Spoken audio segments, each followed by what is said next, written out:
Hi, this is the Chinelas Chronicles at gumawa ako ng isa pang account kung saan mag-share ako ng mga updates ko sa mga sinusulat ko sa Wattpad at pwede ring mga book recommendations. Bakit ko naisipan yon? Kasi yung The Chinelas Chronicles ko na account ay para lang talaga siya dapat originally sa mga sinishare ko about sa journey ko nga from turning my pain into purpose, and then yung journey ko about God, mga discernment ko, mga messages ni God kapag nagpipray ako.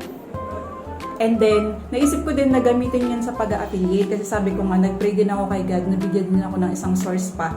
Kasi nga, as in, walang-wala din ako ngayon. And then, sometimes, nag-share din ako ng mga skincare, mga pagkain na tinatry ko kasi meron akong series doon na Let's Try It. So, parang sabi nga nila, kung nakakakuha ka ng low views, baka nalilito na rin si algorithm ng TikTok kung saan ka itatapon. So, minsan nag-share din ako doon ng mga updates ko sa Wattpad.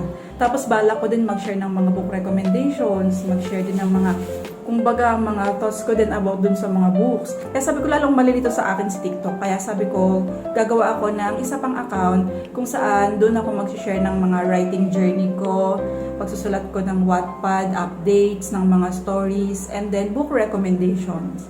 Para naman yung isa kong account, para lang talaga siya sa pag-share ko about kay God, sa journey ko, and sa mga skincare. Kaya itong account na to, hindi ko siya gagamitin sa skincare or iba pang products.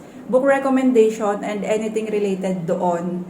Saka isa pa, parang gagawin ko din siyang backup kasi 'di ba nakakatakot minsan yung mga nakikita natin na ang dami na nilang pinaghirapan sa TikTok tapos biglang mawawala dahil nga minsan akala natin okay, yun pala nakaka-violate tayo ng rules ni TikTok. So hopefully mag-follow kayo sa akin kung mahilig kayo magbasa ng Wattpad, ng mga libro. So dito ko ilalagay yung mga videos ko about sa mga ganong topics. Thank you and please follow me for more.